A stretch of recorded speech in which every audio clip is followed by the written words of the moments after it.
दोस्ती हो तो ऐसी।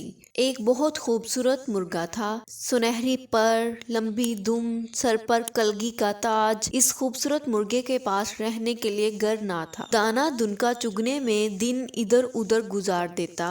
रात को कभी इस शाख पर तो कभी उस झाड़ी में नींद पूरी कर लेता। चंद दिनों में सर्दी बढ़ गई थी। मुर्गा परेशान था कि सर्दी के ये दिन कहाँ गुजारेगा। इस परेशानी में वो गांव की तरफ चल पड़ा। रास्ते में बकरी का बाड़ा था। बाड़े के बाहर आवाज लगाई, कुकड़ू कुड़ू कुकड़ू कुड़ू। बकरी ने बाड़े से झांका, बोली, कहो मुर्गे मियाँ, कैसे आना हुआ? मेरा घर नहीं है, क्या मैं चंद दिन बाड़े में रह सकता हूँ? मुर्गे ने पूछा। मेरा बाड़ा तो पहले ही तंग है, तुम कहाँ रहोगे? बकरी ने जवाब दिया। कुछ दूर घोड़े का अस्तबल था। अस्तबल के करीब पहुंचकर मुर्गा चिल्लाया, कुकड़ू कुड़ू कुकड़ू कुड़ू।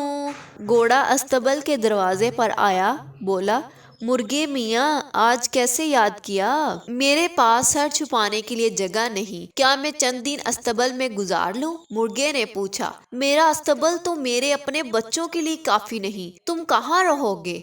घोड़े ने जवाब दिया। मुर्गा मायूस हो गया। उसे लगा कि उसकी मदद नहीं करेगा। अचानक उसे अपने दोस्त खरगोश का ख्याल आया। भागा भागा खरगोश के पास पहुंचा। खरगोश उसे देखकर खुश हो गया। पहले दाना दुनका दिया, फिर पूछा, मुर्गे भाई, आज आप परेशान क्यों दिखाई दे रहे हैं? मेरे पास अपना घर नहीं है, इस सर्दी में कहाँ रहूंगा? मुर्गे ने कहा। इसमें परेशानी की क्या बात है? मेरे घर के करीब ही अपना घर बना लो। घर बनाने में मैं तुम्हारी मदद करूंगा। खरगोश ने इत्मीनान से जवाब दिया। मुर्गा इस बात पर खुश हो गया।